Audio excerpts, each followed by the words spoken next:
नमस्कार, आप देख रहे हैं चौकस भारत और मैं ब्रजचंद। देखिए, चुनावी दौरा है और चुनावी दौरे में हम जहां पर पहुंचे हैं वो मुजफ्फरपुर जिले का औराई है। और औराई में जब हम घूमते हुए इधर पहुंचे हैं ग्रामीण क्षेत्र में, तो यहाँ एक अद्भुत जानकारी जो है वो मिली है। अद्भुत मंदिर देखने को मिला है, जो कहा जाता है कि ये अनंत भैरव जो भगवान है उनका ये मंदिर है। दरअसल इसके बारे में, इस मंदिर की अगर खासियत की बात करें तो कहा जाता है कि ये माता सीता के कुल देवता का ये मंदिर है, जैसा कि जानकारी मिली है। और कुछ लोग यहाँ हैं, हम उनसे भी जानकारी हासिल करेंगे। उससे पहले हम आपको दिखा दें कि क्या कुछ अंदर है, कैसे ये गर्भगृह में ये पूरा जो है भगवान विराज रहे हैं। भोलेनाथ का ये गर्भगृह है जहाँ पे स्थित हैं शंकर भगवान। कुछ लोग हैं यहीं पे, इनसे भी हम जानकारी हासिल करते हैं। कुछ अनुभवी लोग हैं, इनसे भी हम मिलने का प्रयास करते हैं। कैसे इस मंदिर की खासियत क्या है, इतनी भीड़ यहाँ लग रही है, क्या यहाँ आस्था का ये मंदिर है और यहाँ मुंडन संस्कार मन्नत होता है कि पोता होगा पोती होगा तो उसका मुंडन आके यहाँ करावेंगे। अच्छा, इसी वास्ते लोग लोग भगवान की इच्छाएं पूर्ति करते हैं तो लोग आके यहाँ मन्नत उतरवाते हैं। ये कहा जाता है कि सीता माता के कुल देवता का मंदिर है।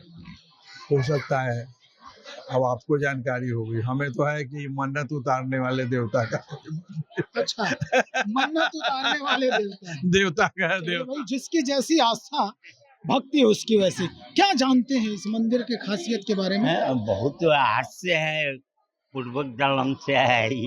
अब तो बहुत विस्तार हो गया। ऐसा वाली बात तो है ना, अब तो बहुत विस्तार हो गया। कुछ ऐतिहासिक पृष्ठभूमि जो है इस मंदिर का बता सकते हैं? नहीं पता है। चलिए, जब आपको नहीं पता है तो इन युवाओं को क्या पता होगा, ये तो बड़ा आश्चर्य की बात है। हमारे साथ सहयोगी हैं हमारे अमित झा, जो यहीं के निवासी हैं। इनसे हम विस्तृत जानकारी हासिल करते हैं। अमित जी, क्या लगता है, क्या खासियत है इस मंदिर का?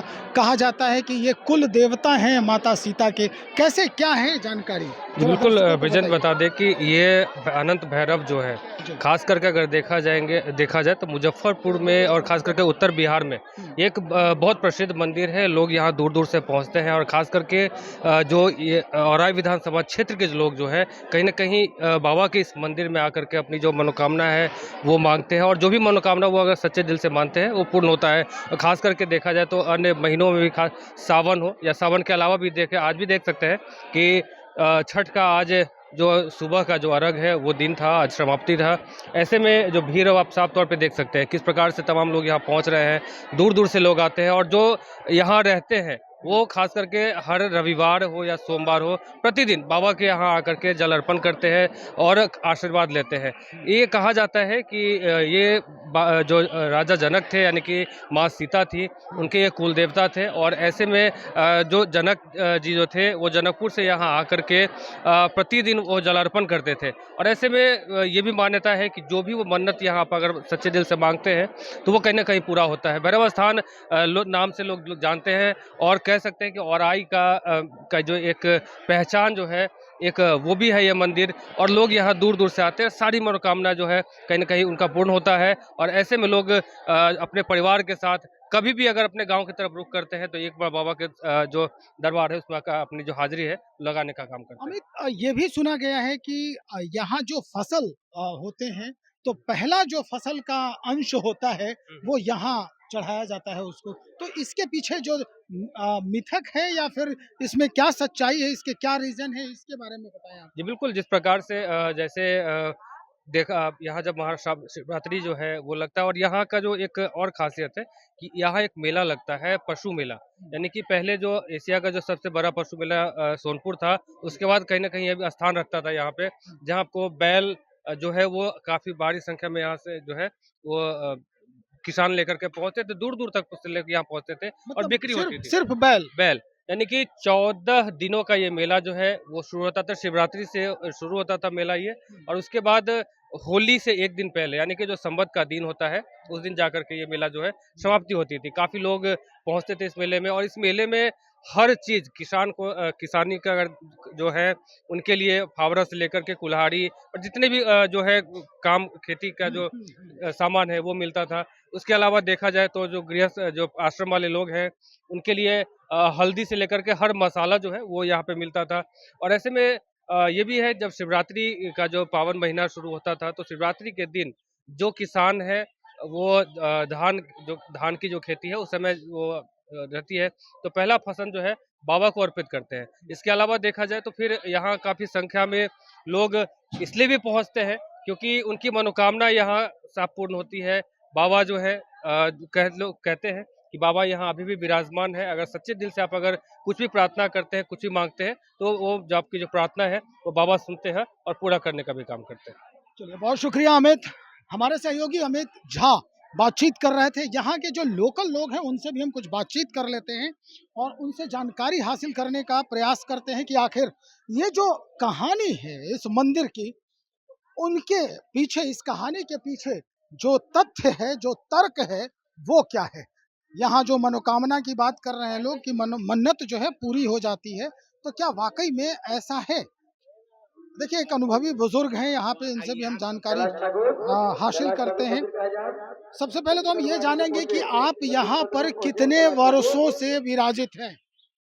हम सबसे पहले आप ही कहे, हमारा नाम है बल्ले महेश ठाकुर पंडा जी। अच्छा बुझल गेल। हम यहाँ 7 बरस के उम्र से जी। बाबा के सेवा में करने के लिए वो ले रहे हैं। हम कर नहीं रहे हैं, वो ले रहे हैं। वो सारा जनता जान गए जे इनका नाम है मोहन जी पंडा जी। माता पिता के धाल महेश पंडा जी। बुझल गेल। जिस समय बड़े महादेव के बड़े कहे भोला के लेके चलन बाबा धाम, ब्राह्मण रावण तो ब्राह्मण के रूप में बले कहे तुरंत बले कहे विष्णु भगवान पहुँच के आ एक बेर बले कहे इनका तते लब शंका लगल तो वो एक बेर बले कहे तनी धायल जाओ सरकार। तो रावण के कबूल करा ले रहे महादेव जी, ना जी तू जहाँ ध देबा हम वही रह। बुझल गेल। तेकरा बाद तब महादेव के हिनका जे है ई छथिन महादेव बोले राजा जनक के पूर्वज के कुल देवता। अच्छा। राजा जनक के कुल देवता छ। तो ई कुल देवता के वजह कहे रावण के बाद ई लाए हैं। हाँ, तब यहाँ आके मिथिला के मेन फाटक ये है। अच्छा, यही से द्वार खुलता है। हाँ, मिथिला के मेन फाटक ये पहले जा घाट तक के है मिथिला के। बुझल गए।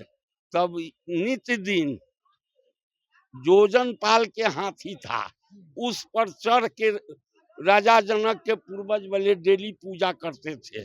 जोजन पाल के हाथी कैसा था जो अंडरग्राउंड, हम गलत नहीं कहते हैं, विष्णु पुराण में आप देखिए इनका वर्णन सब कुछ है। राम जी लक्ष्मण जी आए हैं। वो जो लक्ष्मणा जी है सोझे न है लक्ष्मणा जी। लक्ष्मणा जी अपना बले कहे बाण से बले कहे उत्पत्ति किए हुए हैं। बुझल। तो हमरा तो ले रहा छथिन। मतलब ये कहा जा रहा है कि ये कुल देवता है राजा जनक के। राजा जनक यहाँ लोग कह रहे हैं कि भाई जो कुछ मांगा जाता है वो पूर्ति हो जाता है। हाँ, एकदम वही में कोई दिक्कत ना। जे हृदय से रखिएगा, हमारे पास कोई नहीं था। देख लीजिए महादेव की कृपा है जो सब कुछ भले कहे जो दिल में उपक जाता है महादेव पूरा करते हैं। संसार के हमको भी पूरा करते हैं, संसार के पूरा करते हैं। यहाँ आते हैं 50 कोस के दूरी के लोग, होना था और ज्यादा, मगर 50। इनका वर्णन खोजना हो तो विष्णु पुराण में पूरा बले कहे लिखित है। कि बुझाल मोहन जी पंडा के से हम प्रसिद्ध है और बले उना माता पिता के नाम धायल है महेश। अहम जानकारी जी। जो बहुत कम लोग जानते हैं इस पूरे मंदिर के बारे में, इस परिसर के बारे में या इन देवता के बारे में, वो क्या हो सकता है? जी, देखिए मेरा जैसे कि पूर्वजों के द्वारा सुना गया है जी, कि आज से करीब-करीब 400 साल पहले, जी, है ना? जी। इनकी यहाँ पे स्वयंभू, है ना? जो कि बाबा बैद्यनाथ धाम में महादेव जी हैं, हुँ, है ना? उनके ये भाई हैं, अच्छा। है ना? उनके ये भाई हैं, जब तक यहाँ पे पहले इनको निमंत्रण और जल नहीं दिया जाता है, जब तक बाबा बैद्यनाथ धाम वहाँ पे जल स्वीकार नहीं करते। मतलब ऐसा इस क्षेत्र के इस लोग। क्षेत्र के लोग इतने यहाँ के जितने भी क्षेत्र के लोग हैं, अतु मान के चलिए कि मुजफ्फरपुर डिस्ट्रिक्ट, सीतामढ़ी डिस्ट्रिक्ट और जो भी ये नज़दीक के जो भी व्यक्ति हैं, प्रायतर समझ के चलिए कि आप 50 से 60 किलोमीटर, 70 किलोमीटर रेंज के लोग, अगर यहाँ पहले निमंत्रण न दिए, तो वहाँ से आने के बाद रिटर्न होकर के और फिर यहाँ पे आकर के वहाँ से गंगाजल जो लाते हैं, वो यहाँ पे चढ़ाने के लिए आते हैं। समझे कि नहीं? ऐसी मान्यता है और यहाँ हम देख रहे हैं कि हमारे बाबा दादा के समय से ही सब लोग आते हैं। बाबा भैरवनाथ, भैरवनाथ तीर्थ के नाम से मशहूर है। यहाँ पे पहले बहुत ज़्यादा मेला लगा करता था, बैलों का बहुत भारी मेला लगता था यहाँ पे, जो कि इतिहास में वर्णित है। इसके बाद फिर कहने का मतलब कि जो अभी भी लोग प्रायतर बड़े-बड़े, अच्छे-अच्छे लोग दूर-दूर से आकर के मुरन, जनेऊ, उपनयन इत्यादि, क्योंकि बाबा की महिमा अगम अपार है, इसमें कोई दिक्कत नहीं है। लोग कहते हैं कि यहाँ के लोग जो है बाबा के त्रिशूल पे बसे हुए हैं, बाढ़ आती है तो ये जगह बच जाता है। ये प्लेन अभी क्रैश हुआ पिछले बार, जैसे कि यहाँ पे वो सेना का, तो वो भी बाबा के पीछे में ही रह गया, आगे नहीं आया। तो बाबा तो यहाँ पे है ही है, सर्वे सर्वा बिल्कुल एकदम स्थापित है, इसमें कहीं से कोई दिक्कत नहीं। समय औरंगजेब बादशाह पागल हुए कलकत्ता में, सारा हिंदू के देवता के खंड विखंड करने लगा। तब काली जी के मंदिर थे, अभी है कि अब कोनो फेंक दिया है, बहुत अथी था। बाबा के मंदिर बंद हो गया। बाबा बोले कहे गुप्त हो गए। 12 बरस के बाद यहाँ घोर जंगल रहे, ओई में आके बोले कहे प्रगट हुए। कामधेनु गाय डेली बोले कहे इनका दूध बोले दोनों पैर दूध दिस कर देते थे। काम तब हमारे पूर्वज के खबर किए, स्वप्न दिए हैं, तब वो आए हैं। कूस डाभी जितना है से सब बोले कहे। तो चलिए अब हम जिस तरह से आपको इस पूरे परिसर की और जहां निवास कर रहे हैं भगवान भोलेनाथ, उनकी जो बातें हैं, उनकी जो महिमा है, आप तक पहुंचाने का प्रयास कर रहे हैं। और जिस तरह से इस पर चर्चाएं हो रही है कि ये कुल देवता हैं भाई राजा जनक के, और किस तरह से राजा जनक खुद यहाँ पहुँचते थे, किस हाथी पर पहुँचते थे और कैसे कैसे इस पूरे व्यवस्था का यहाँ पर जो भी परिसर बनाया गया है, कैसे कैसे इसमें विस्तार हुआ, ये जानना अगर है तो एक बार इस मंदिर तक आपको आना जरूरी हो जाता है। इंतजार करते हैं कि भाई और लोगों का जो इस पर विचार है वो क्या आता है और कैसे क्या कुछ जानकारी नई हासिल होती है, वो हम आप तक पहुंचाएंगे। बने रहिए हमारे साथ, बहुत शुक्रिया।